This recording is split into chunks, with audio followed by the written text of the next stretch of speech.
오늘 미국장이 급등했습니다. 나스닥은 3.77% 많이 올랐죠. 어, S&P 지수 보면 이틀간 급등했고요. 근데 우리나라 주식시장 보면 이런 얘기들을 하잖아요. 외국인들이 도망간다, 나간다. 이런 쓸데없는 기사 라인을 좀 안 뽑았으면 좋겠어요. 물론 외국인이 매도해서 나가는 거는 맞아요. 근데 그게 그런 뉘앙스로 쓰면 외국인이 우리나라 국가를 이탈하는 거라고 인지를 할 수 있잖아요. 그렇지는 않다고 보시면 됩니다. 그냥 단순히 포트폴리오를 조정하는 것 뿐이에요. 이탈하는 게 아니고. 우리나라에서 완전히 빠져나와서 다시 들어오지 않을 것 같은 그런 뉘앙스를 풍기는 거거든요. 그런 뉴스는. 그래서 그건 중요하지 않다고 생각하시면 됩니다. 다만 우리나라 그러니까 투자자라고 하는 거는 기관, 우리나라 개인, 그러니까 외국인 개인이 세 가지가 있는데 결과적으로는 이제 우리나라 주가 차트를 보면 우리나라 주가 차트는 작년 1월 말에 있었던 저점을 안 뚫었거든요. 지금 잘 버티고 있는 겁니다. 물론 개인이 받쳐서 버티고 있긴 하지만 그게 누구이든 간에 투자 자금이 있는 사람이 떠받치면 시장은 다른 투자자한테 영향을 미칠 수가 있습니다. 근데 S&P 500 지수 같은 경우는 1월달 저점은 이미 깼고요. 직전 저점, 우크라이나 사태 전쟁 발발한 그날의 저점을 테스트를 뚫지는 않고 올라가고 있는 거죠. 나스닥은 이것도 뚫었을 겁니다만. 여하튼 그래서 우리나라가 무조건 나쁜 거다라고 생각을 하실 필요는 없을 거라고 저는 이제 일단 말씀드리고 싶고, 오늘 장중의 움직임은 좀 특이했는데 여기 보시면 잘 초반에 상승 출발했다가 쭉 빠졌는데 다시 그걸 다 회복하고 나왔거든요. 이런 상황이 발생한 건 이 뉴스 보도에 그대로 나옵니다. MSCT닷컴 뉴스에 보면 장중 흔들렸는데 결과적으로 연준이 그 7번 올해 7번 금리 인상한다는 발표가 온 이후로 장이 급등했습니다. 이건 무슨 얘기를 하는 거죠? 이거는 이미 시장에 다 반영됐다 이런 뜻입니다. 제가 이제 그 얘기를 드렸는데 결과적으로는 대체대조표를 축소하는 거하고 같이 맞물려서 작업을 진행하게 될 겁니다. 요번의 상황이 옛날보다는 굉장히 빠른 속도로 경기가 하락할 가능성이 높아요. 정점에 도달할 가능성이 굉장히 높습니다. 짧은 기간 안에. 그러려면 경기 하강 국면에서 그거를 떠받칠 수 있는 여력도 가지고 있어야 되거든요. 지금 그게 다 소진된 상황입니다. 그러니까 전쟁터에서 총알이 다 소진돼 가고 있는 소진돼 있는 상황입니다. 현재로서는. 그래서 그 총알을 보충하기 위해서는 금리 인상도 해야 되고 대차대조표도 일정 수준 줄여놔야 다음번 경기 수축 국면에 그거를 커버할 수 있는 능력이 연준에게 다시 생기거든요. 금리 인상이 이전에도 말씀드렸지만 9번이 인상이 되면 0.25씩 베이비 스텝으로, 그러면 직전에 있었던 기준금리 수준 2.25에서 2.5까지 그 수준으로 올라가게 되거든요. 그래서 결과적으로 내년도 이맘때쯤 혹은 뭐 한 5월달, 내년도 5월 연준까지 계속 베이비 스텝을 진행하게 되면 0.25씩 올리게 되면 그게 이제 글로벌 금융위기 이후로 정점 시기, 그러니까 기준금리가 올라갔던 수준까지 올라가게 됩니다. 좀 빠르면 내년도 상반기에 정점을 주식시장이 그리고 경기 사이클이 정점을 보이는 그런 패턴으로 갈 수도 있다라고 하는 가능성은 오픈해야 된다라고 하는 말씀을 다시 드리고요. 제가 계속 여러분들한테 그 해외 전문가들이나 투자 대형은행들이 뭔가 얘기를 할 때 그거를 제대로 고지고대로 믿지 않아야 되는 때도 있다라고 하는 말씀을 계속 드리는데, 지난번에도 이제 이 기사를 한번 이걸 보여드렸었죠. CNN 비즈니스 이틀 전인가요? 이거 보여드리면서 극단의 공포에 바닥을 찍고 올라가는 상황이었는데 지금은 얘가 어떻게 돼 있냐면 여기 그때 익스트림 피어로 다 걸려 있었거든요. 모든 지표가. 근데 지금 여기 보면 중립, 공포, 약간 공포심이 누그러진 겁니다. 이거 극단 공포에서 아직 있는 것이고요. 여기도 마찬가지고. 그래서 결과적으로 여기 보시면 바닥을 찍고 지금 올라오고 있습니다. 제가 지난번에 바닥을 찍었을 때 보여드렸거든요. 더 내려갈 수 있다라고 생각을 할 수 있습니다. 여기 보면 차트가 더 내려갔었기 때문에 이때는. 근데 이때는 코로나 락다운 했을 때입니다. 그러니까 이때하고 지금은 다른 상황인 거죠. 이거는. 그래서 여기까지 내려가기는 심도가 너무 깊은 거고, 이 정도면 끝날 때가 된 거고, 그때 제가 아마 이 얘기를 드렸을 거예요. 일정 수준 많이 내려와 있는 상태에서 주식이 이렇게 잘 버틴다는 것은, 바닥을 잘 버틴다는 것은 이건 좀 생각해보고 의미가 있는 거다, 이런 얘기를 드렸던 이유는 바닥에 근접했다라고 하는 시그널을 던진 거거든요, 여러분들한테. 여러분들 예전부터 제 동영상을 계속 보셨다면 그런 얘기를 제가 말씀드렸을 거예요.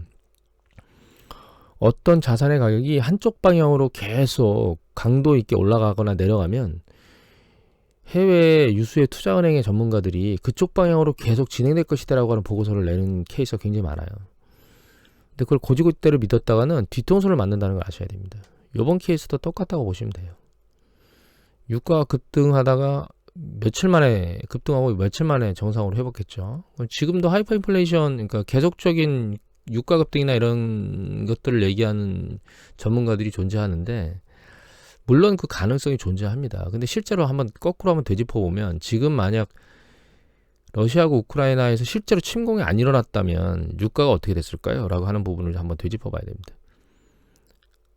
그런데 실제로 침공이 일어났고 그 침공이 전면전으로 갔음에도 불구하고 지금 유가가 다시 회귀했거든요. 그리고 유가가 회귀한 지금은 아무런 변화가 없어요, 사실. 오히려 석유 측면에서는 좀 더 한쪽으로 수요가 몰릴 수 있는 쪽으로 간 게, 미국이 금수 조치를 해버렸잖아요. 러시아에 대해서. 다른 국가들은 안 했지만. 그런 쪽으로 놓고 보면 다른 지역의 석유에 수요가 몰릴 수 있음에도 불구하고 유가가 하향 안정화를 일단 보이고 있죠. 물론 이게 폭풍 전야 속의 고요라고 말하는 전문가도 있거든요. 근데 저는 개인적으로는 그렇게 생각을 하지는 않고 있습니다.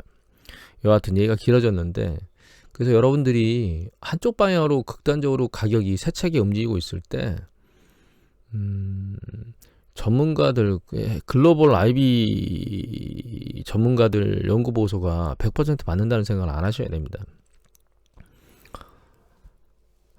일단 연준이 연말까지는 1.9% 상승, 이게 1.9라고 얘기를 하는데 이게 결과적으로는 한 2.0까지 가는 겁니다. 그 얘기가 나왔습니다. 국민은행 기사고요. 3월 17일자 기사고, 이거 누가 올리셨냐면은 전웅빈 특파원께서 올리셨거든요. 근데 여기서 이제 봐야 될 거는 이 부분인 것 같아요. 9조 달러에 달하는 자산대차 대조표 축소 계획을 조만간 발표할 가능성도 시사했는데, 5월 달부터는 아마 자산 대체 대조표를 줄이게 될 거고, 이걸 줄인다는 얘기는 지난번에 한번 제가 차트로 보여드린 적이 있는데, 대차 대조표를 줄일 때 금융시장이 한번 흔들렸었습니다. 그래서 지금 연준이 금리 인상을 발표하고 급등했는데, 이 급등이 조정을 완전히 끝낸 거냐라고 100% 확신은 할 수가 없습니다. 그것까지만 말씀드리면 될 것 같고요. 그 다음에 석유 데이터 중에 나온 게 특이한 게, EIA에서 발표하는 석유 재고량이 늘었습니다, 이번 주에. 또 한 가지는 쿠싱 지역에 있는 오일 재고가 올해 들어서 계속 주간 감소가 계속 이루어졌거든요. 근데 반등했습니다. 물론 아직까지 쿠싱 지역 오일, 이거는 이제 주간 변화율이고요. 쿠싱 전체 재고의 흐름은 이겁니다. 이거는 EIA 데이터인데요. 보시면 쿠싱 지역에 있는 석유 재고가 과거 보시면 글로벌 금융위기 이후에 있었던 재고의 가장 낮은 수준까지 지금 근접한 상황입니다. 이걸 좀 잘 봐야 되는데, 얘가 추세적으로 다시 이렇게 머리를 들고 쭉 올라가는 방향성이 보이면 유가가 올라갈 거라고 하는 그런 압력에 대한 부분은 소진되게 될 겁니다. 그거는 이제 시장에 사라지게 될 거예요. 결과적으로 추세적으로 하향 안정화하는 과정을 보이게 될 때 그 모니터링 해야 될 대상이 요 축적금액 요 부분, 이거의 추세라고 저는 보고 있고, 이거 계속 모니터링 하고 있거든요. 아직까지는 추세적으로 하향 안정화를 계속 진행하게 되겠다라고 하는 부분은 생각을 안 하고 있고, 불안정성은 계속 띄고 있다, 유가에 대해서. 그렇게 생각하고 있습니다.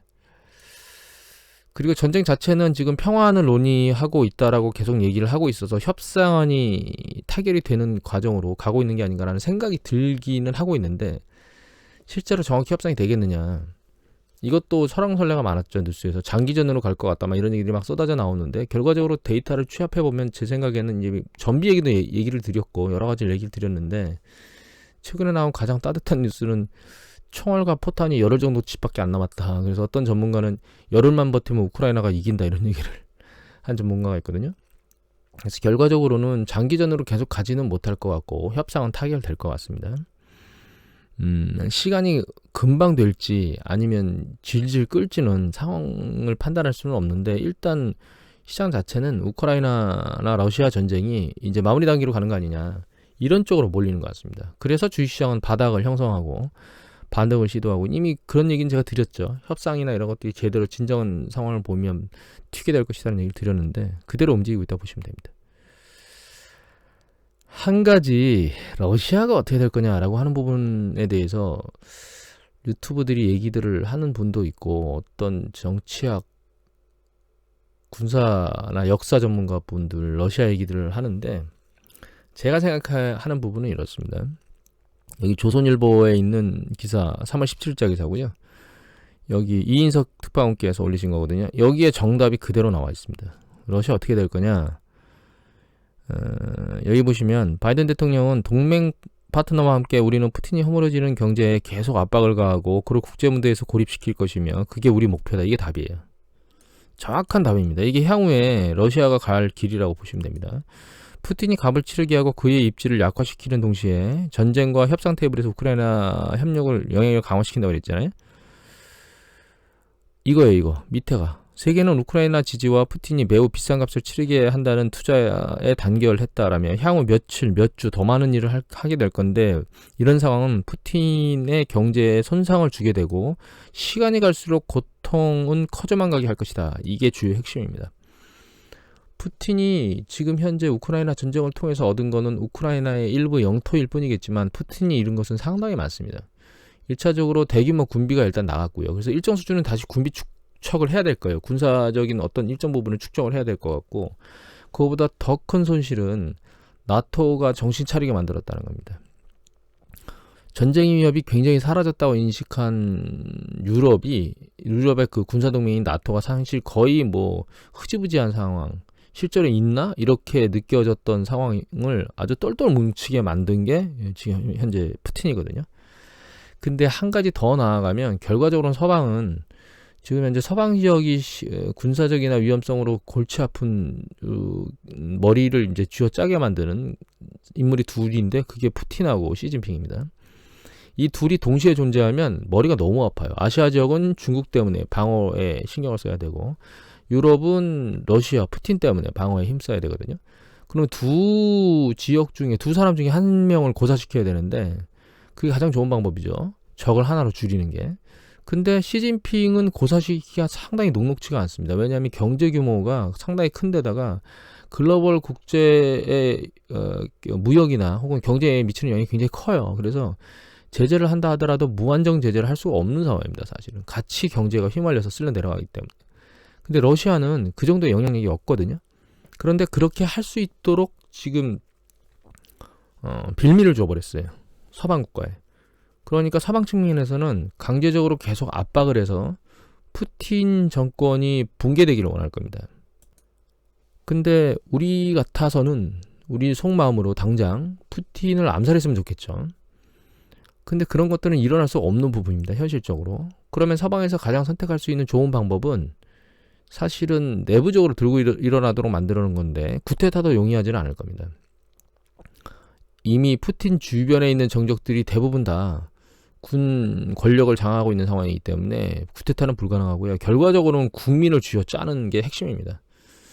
국민을 고통스럽게 만들어서 푸틴을 물러나도록 만드는 거죠. 입지적 지위를 약화시키고, 그거에 가장 좋은 방법이 하이퍼 인플레이션입니다. 그 방향으로 진행되게 될 거라고 보고 있습니다. 그리고 최근 뉴스 보도에 나오는 게 뭐 16일 지났네요. 그 러시아 국가부도 어쩌고저쩌고 이런 얘기를 하잖아요. 그리고 한 달 유예 기간이 있기 때문에 사실은 이제 4월 달로 넘어가게 되는데, 저는 국가부도가 의미가 지금 당장 국가부도가 말하지는 건 뉴스에 쓸모없는 정보입니다. 그건 의미가 없어요. 왜냐하면 이건 이제 트레이딩 이코노믹스에 나오는 데이터인데, 이게 파란색은 외환보유고요. 검은색이 대외부채입니다. 여기 보면 숫자가 다르잖아요. 이거는 6빵빵이라고 찍혀있고, 이거 60만? 얘는 600 이렇게 찍혀있는데, 끝자리 6이 똑같은 겁니다. 이건 밀리언이고, 요거는 밀리언이고, 요건 빌리언이거든요. 단위가. 그래서 결과적으로 끝자리가 똑같아요. 그런데 이제 외환보유액은 6천억 달러가 좀 넘는, 한 6,300, 400억 달러 있었죠. 대외부채는 5천억 달러 약간 안 됩니다. 그러니까 외환보유액을 다 털어내면 대외부채를 다 갚을 수 있어요. 러시아는. 물론 군비를 일정 부분 썼죠. 그게 이제 어느 정도 축소를 일으켰는지는 이제 모르겠지만 일단은 외환보유고의 일정 부분은 못 쓰도록 막아놨잖아요. 그래서 러시아가 얘기한 건 한 3천억 달러 정도는 못 쓰도록 막아놨다고 얘기했기 때문에 이 대외 부채가 전부 다 당장 갚을 대외 부채가 아닐 거거든요. 단기, 중기, 장기로 나눠져 있을 겁니다. 그러니까 일시적으로는 결과적으로 흑자부도라고 보시면 돼요. 금고에 돈은 있는데 금고주의가 금고를 안 열어서 돈을 못 갚기 때문에 지금 얘기되는 국가부도는 선언적인 의미는 일 뿐이지 실질적인 건 아니라고 보시면 됩니다. 다만 문제가 그렇게 되는 것이 문제가 끝이냐. 그러니까 당장 디폴트나 이런 얘기가 난다고 해서 결과적으로는 국가 경제가, 러시아 경제가 당장 망가질 거냐. 그건 아니라고 생각하시면 된다는 뜻입니다. 근데 문제가 그게 아니고요. 러시아 경제는 전체적으로 보면 규모가 GDP 대비해서 여기 보시면은 자, 이 부분입니다. 농업 부분이 한 4.7, 그 다음에 산업 부분이 32.4, 그 다음에 서비스업 부분이 62.3 정도 되거든요. 그리고 산업별로 노동이 참여되고 있는 직업 수준, 그러니까 직업의 그 퍼센테이지 정도 보면 농업이 상대적으로 높아요. 아까 농업이 4.7이었거든요. 경제 GDP 규모에선. 그런데 노동 인력 부분에서는 거의 10% 가까이 농업에 종사합니다. 그 다음에 산업에 종사하는 게 한 27, 이건 30% 중반대였는데 좀 낮죠. 서비스업이 63 정도 됩니다. 또 한 가지 우리가 봐야 될 게 이 부분인데, 여기 보시면 수출이 작년 기준으로, 작년 예측치로 수출이 보면 3,790억 달러거든요. 그런데 밑에 보면 수입이 한 3,040억 달러 정도 돼요. 그러니까 무역 흑자가 한 75억 달러, 80억 달러 이 정도 난다는 얘기입니다. 그러니까 수입하는 물건도 상당히 많기 때문에 실제로 원자재를 수출해서 해마다 국내에 쌓이는 무역 관련된 그 수입은 한 80억 달러 정도밖에 안 돼요. 그러니까 상당히 많은 규모의 돈을 해마다 벌어들일 수 있는 건 아닙니다, 러시아가. 중요한 거는 앞으로 러시아와 관련된 쪽에 무역이 그렇게 녹록지 않을 거라는 거예요. 예를 들면 1차적으로는 외국 그 안에 있었던 그 서양에 있는 여러 가지 사업들이 다 뭐 맥도날드나 혹은 스타벅스나 뭐 하여튼 여러 가지 그 일반 생활용품과 관련된 거나 혹은 식음료 이런 거 관련된 것들이 전부 다 사업을 안 하고 철수를 했잖아요. 그럼 그 영역에서 발생하는 실업이 양산됩니다. 서비스 업종에서 발생하는 거죠. 서비스 업종에 저희가 굉장히 많은데 직업이 그러면 실업률이 많이 올라가게 될 겁니다. 그 다음에 여행이나 이런 것들도 러시아는 적지 않은 수준으로 그 직업군이 투여가 돼 있거든요. 근데 러시아에 여러분들 여행 자유구역으로 오픈되려면 상당한 시간이 필요할 것 같아요. 그러니까 외부에서 안으로 들어가서 돈을 쓰는 것도 그렇게 녹록지 않은 상황으로 바뀌게 될 거거든요. 그리고 그 안에 있던 직업군들도 빨려나갔어요. 그러니까 결과적으로 러시아는 실업률이 급등하는 현상이 발생하게 될 겁니다. 정정이 불안해지는 거죠. 가계 입장에서 그러니까 일반 국민들의 입장에서 놓고 보면, 그 다음에 무역 최혜국 지위를 상실해 버렸잖아요. 그러면 일반 생필품 막은 게 아니기 때문에 수입을 해갈 수는 있는데 문제는 뭐냐? 그만큼 관세가 붙어서 들어가기 때문에 그만큼의 가격이 올라가야 됩니다. 거기다가 잠정적으로 루블화 가치는 하향 안정세가 될 가능성보다는 추세적으로 상승할 가능성이 높습니다. 지금 이미 보여드렸던 것처럼 해외에서 지금 루블화는 거의 휴지라고 봐야 되기 때문에 결과적으로 루블화 가치는 지속적으로 폭락할 가능성이 높다고 봐야 됩니다. 결과적으로 물가 상승 압력이 계속 일어나겠죠. 그러면 국민들이 못 살겠다고 들고 일어나는, 예전에 하이퍼 인플레이션 같은 폭발적인 90년대 초반에 그런 상황을 해결해 준 게 푸틴인데 그 상황으로 돌아가는 거죠. 그래서 결과적으로는 여기 뉴스 보도에 나오면 뭐 30년 전, 좀 전에 봤던 이거는 CIA 팩트라고 하는 데가 있습니다. 우리 여러분들이 아는 중앙정보국 CIA 맞습니다. 미국에. 거기에 보면 월드 팩트북이라고 하는 데가 있거든요. 거기 보면 이제 국가별로 이런 데이터들이 나옵니다. 그 30년 전 러시아로 돌아간다는 얘기를 하고 있잖아요. 이 30년 전 러시아로 돌아간다는 얘기는 아주 쉽게 말씀드리면 인플레이션, 우리가 남미에서 보는 거 있잖아요. 뭐 베네수엘라나 이런 쪽에 보면 물가는 막 한없이 막 올라가고 있고 국민들은 막 힘들다가 어성치고 있고 자국의 통화는 휴지원이 되고 이런 형태의 패턴으로 가고 있다라고 하는 거예요. 이게 단기간에 발생하지는 않을 거고 추세적으로 점진적으로 발생하게 될 겁니다. 단기적으로 발생하지 않는다는 얘기는 러시아의 재정이 대부분 상당히 많은 부분이 에너지 쪽에서 나오기 때문에 그래요. 에너지 자체는 미국은 금수 조치를 할 수 있지만 다른 국가는 안 되거든요. 단기적으로. 그래서 일정 부분 우물이 있긴 한데 과거는 옆에서 수도꼭지만 틀면 콸콸 나오는 그런 물이 공급됐다면 지금은 우물에서 그냥 그 바가지 같은 걸로 퍼서 옮겨야 되는 그런 수준으로 좀 낮아질 수 있다. 이런 개념 때문에 그렇습니다. 그래서 점진적으로 점점점 러시아 경제가 안 좋아지는 쪽으로 가게 될 거고 그렇게 해서 정치적 입지를 약화시킨 다음에 푸틴을 글로벌 정치, 경제, 군사 부분에서 퇴출시키는 형태로 가는 작업을 서방 국가에서 할 거라고 보고 있습니다. 저는 미국하고 서방 포함해서. 그러면 대상자가 한 명밖에 안 남죠.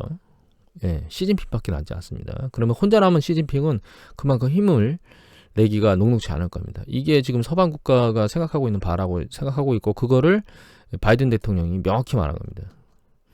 러시아는 주식시장이 개장되거나 그러니까 휴전하고 나면 하겠지만 일시적으로 반등은 반드시 오게 될 겁니다. 반등하지만 추세적으로 계속 밀고 올라갈 수 있는 그런 형태의 패턴은 녹록하지는 않을 것 같습니다. 제 생각에는.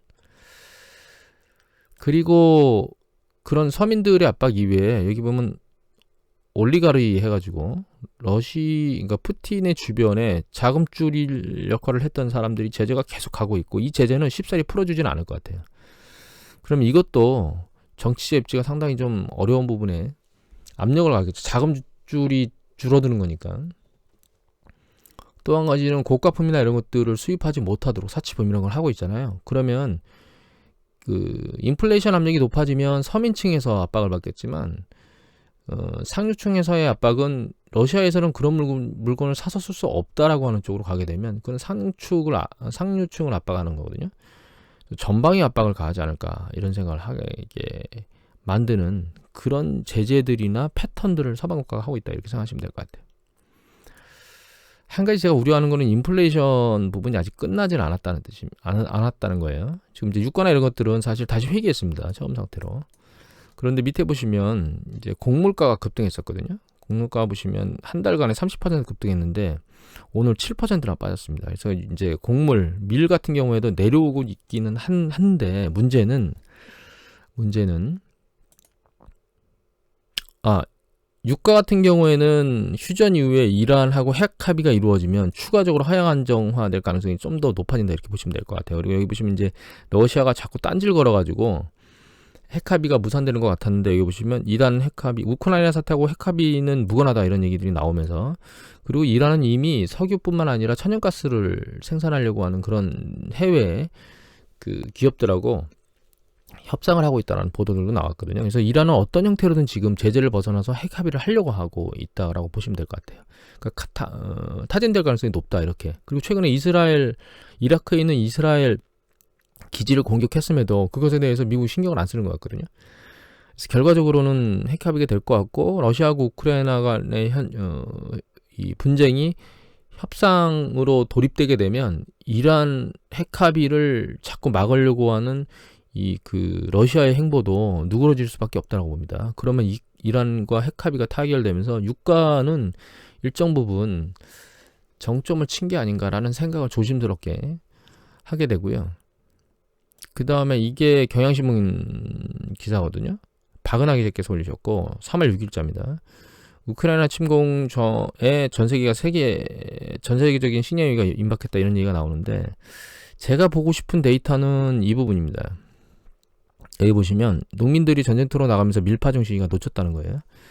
그래서 우크라이나의 농장을 소유한 네덜란드 국적의 곡물 재배업자 키스 하위징아는 예전대로라면 지금은 파종을 해야 되는 시기인데 파종을 하고 전쟁에 나가고 구호물자 전달하고 이렇게 있다는 거예요. 그래서 파종 시기는 이미 놓쳐서 전쟁이 끝난다 해도 올여름 수확에까지 영향을 미칠 것이다 라고 하는 부분이거든요.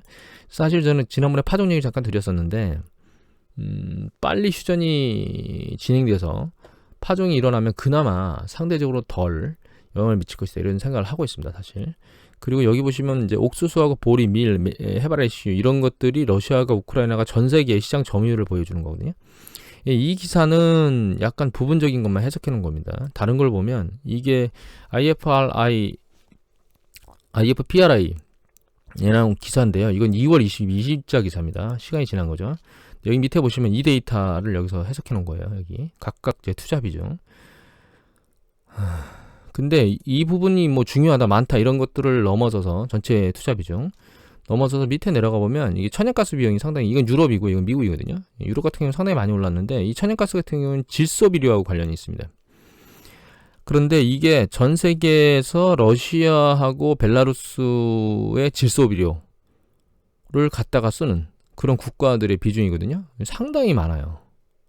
이 두 국가가 상당히 많은 영역에 질소 비료를 조달하고 있고, 이거는 칼륨 비료입니다. 그것도 많은 영역들에서 조달을 해가고 있거든요. 여기 보시면 중국, 뭐 카자흐스탄 이런 데 보면 30%, 막 60% 육박해. 우크라이나는 66%인가요? 88%인가요? 제가 잘 안 보이네요. 여하튼 그래서 이 두 비료를 생산하는데도 문제가 일단 있었고, 그리고 이 질소 비료나 이런 비료 가격들이 올라가니까 결과적으로는 농작물 가격이 올라가게 되겠죠. 농작물 가격이 올라간다는 얘기는 에너지 부분을 넘어서서 농작물도 인플레이션 압력을 제공하게 되는 문제를 야기한다, 이렇게 생각을 해 볼 수 있을 겁니다.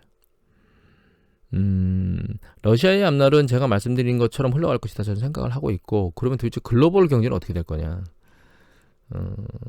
가장 최악의 시나리오는 협상이 타결이 안 되고 전쟁을 지속하려고 중국의 손을 내밀은 러시아의 손을 중국이 잡아줘서 종전이 안 되고 계속 진행되고 미국이나 서방이 중국의 제재를 압박을 가하는 겁니다. 이게 가장 최악입니다.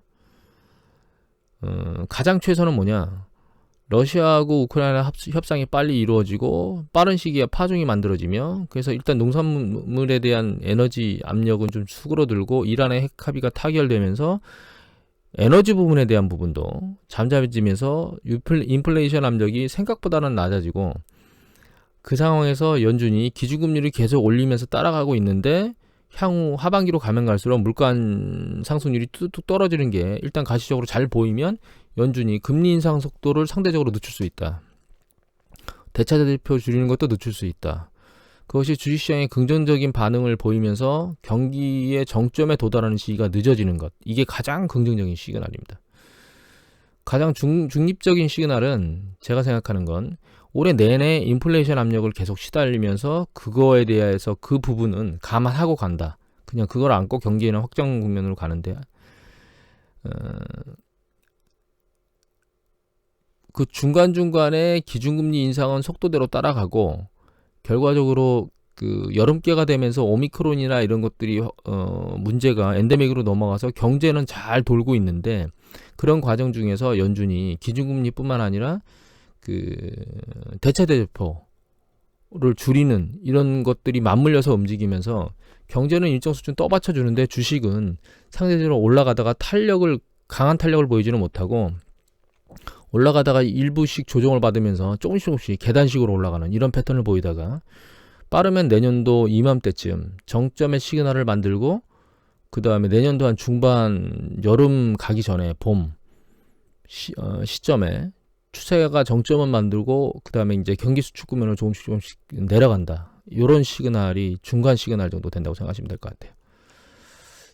제 생각은 지금 그 중간 시그널과 최선의 시그널 중간쯤에 무슨 일이 터지지 않을까, 그런 방향으로 가지 않을까, 이렇게 생각을 하고 있습니다.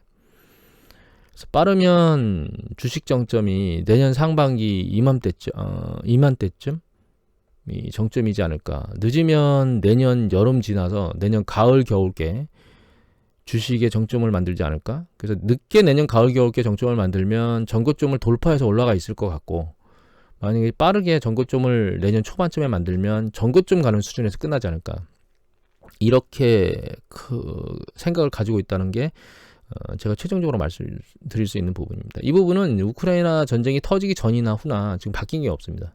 똑같아요. 그러니까 단지 러시아하고 우크라이나의 전쟁 부분은 중간에 변동성만 크게 야기했을 뿐이지 결과적으로 큰 흐름에는 영향을 미친 게 별로 없다. 사실은 이렇게 생각하고 있습니다.